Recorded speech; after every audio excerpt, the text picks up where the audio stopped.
Mungkin kita langsung lanjut aja ke slide yang kedua ya. Kita hari ini akan membahas sedikit mengenai results dari TBIG untuk third Q dan juga 9 months ya. Jadi kalau misalnya kita lihat di sini memang secara pendapatan di kuartal ketiga ini tumbuh tipis sekitar 0,2% secara quarter on quarter dan naik 2,4% secara year on year.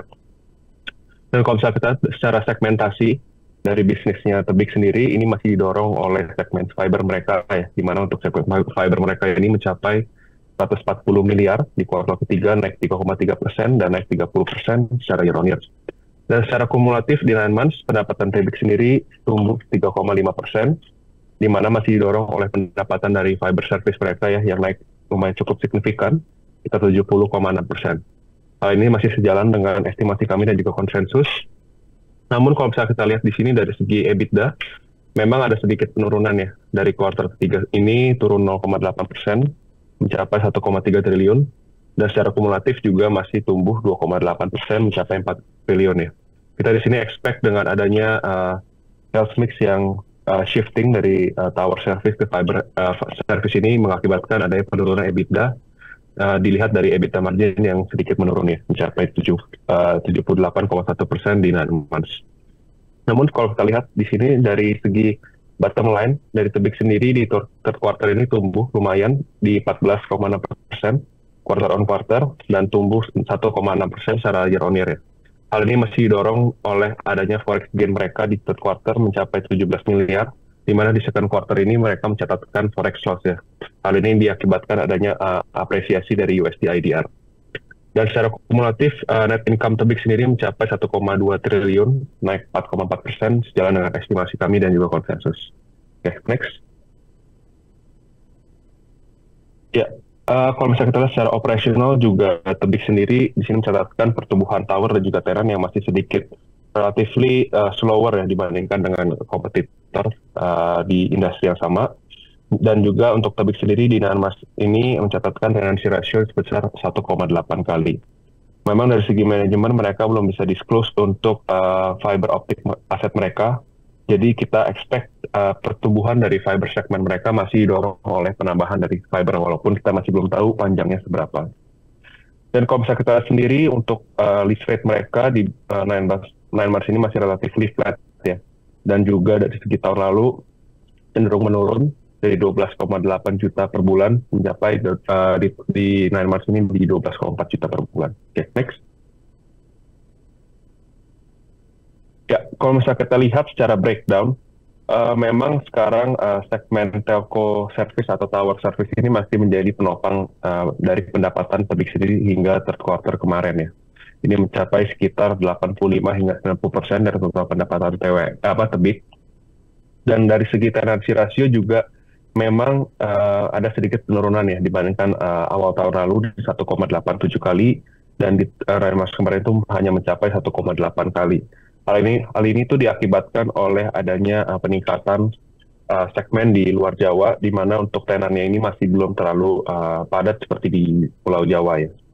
Seperti itu. Next. Ya, kalau misalnya kita lihat memang ke depannya Tebik sendiri masih fokus untuk meningkatkan segmen fiber mereka terlihat dari total kontribusi fiber revenue to total pendapatan ya, yang mencapai hingga 8% di third quarter ini, meningkat dari first quarter tahun lalu itu hanya mencapai 2%. Jadi kalau misalnya kita memang ada pertumbuhan signifikan yang kita rasa juga adanya peningkatan dari total fiber aset mereka. Next. Ya, kalau misalnya kita lihat memang dari segi result dan juga outlook ke depannya memang sedikit modest ya dari Tebik sendiri masih sedikit lower dan slower dari kompetitor. Kita di sini masih merekomendasikan hold ya untuk Tebik dengan TP di 1900 dan secara valuasi juga Tebik sendiri masih berada di valuasi yang masih cukup rendah. Kalau kita bilang di -1 secara deviasi 5 tahun ke belakang. Next. Ya, mungkin update sedikit mengenai isu XL dan juga Friend ya, yang ada rencana untuk merger di tahun depan. Di sini akan membahas detail sedikit mengenai merger tersebut. Next. Ya, untuk kedepannya memang XL dan Smartfren telah menyetujui untuk penggabungan usaha atau merger dengan nama baru yaitu PT XL Smart Telekom Sejahtera Tbk atau XL Smart ya, kita bisa bilang. Dan kalau misalnya kita lihat di sini dari segi company structure yang baru, nanti XL dan juga Sinarmas akan memiliki sekitar 34,8% ownership dari XL Smart atau MergeCo yang akan dibangun di tahun depan. Sedangkan 30,4%-nya sendiri akan dimiliki oleh minority shareholders termasuk publik ya. Dan kalau misalnya kita lihat di sini juga dari segi konversi, nanti Smartfren akan terconvert menjadi saham XL ya, di mana XL sendiri akan menjadi surviving entity, di mana nanti shareholder dari Smartfren akan diberikan pilihan untuk mengkonversi sahamnya menjadi saham XL dengan konversi 1.000 saham. Smartfren akan berkonversi menjadi 11 lembar saham dari XL. Namun sebelum merger itu terjadi, XL sendiri akan membagikan dividen tahunannya sebesar 1,1 triliun dengan payout ratio itu di sekitar 61% dengan yield di 3,8%. Oke, next. Ya, di sini kalau bisa kita lihat juga ada timeline dari rencana merger dari XL dan juga Fren, di mana di tanggal 11 kemarin prospektus baru diterbitkan dan baru disubmit pada OJK. Dan di sini akan diawali dengan ada pemanggilan RUPSLB ya, antara XL dan juga Fren di tanggal 21 Maret.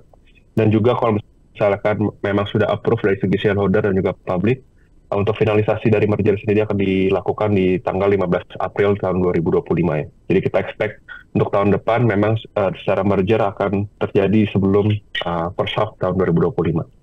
Mungkin itu saja pemaparan presentasi dari saya. Kembali pada Glenda. Terima kasih.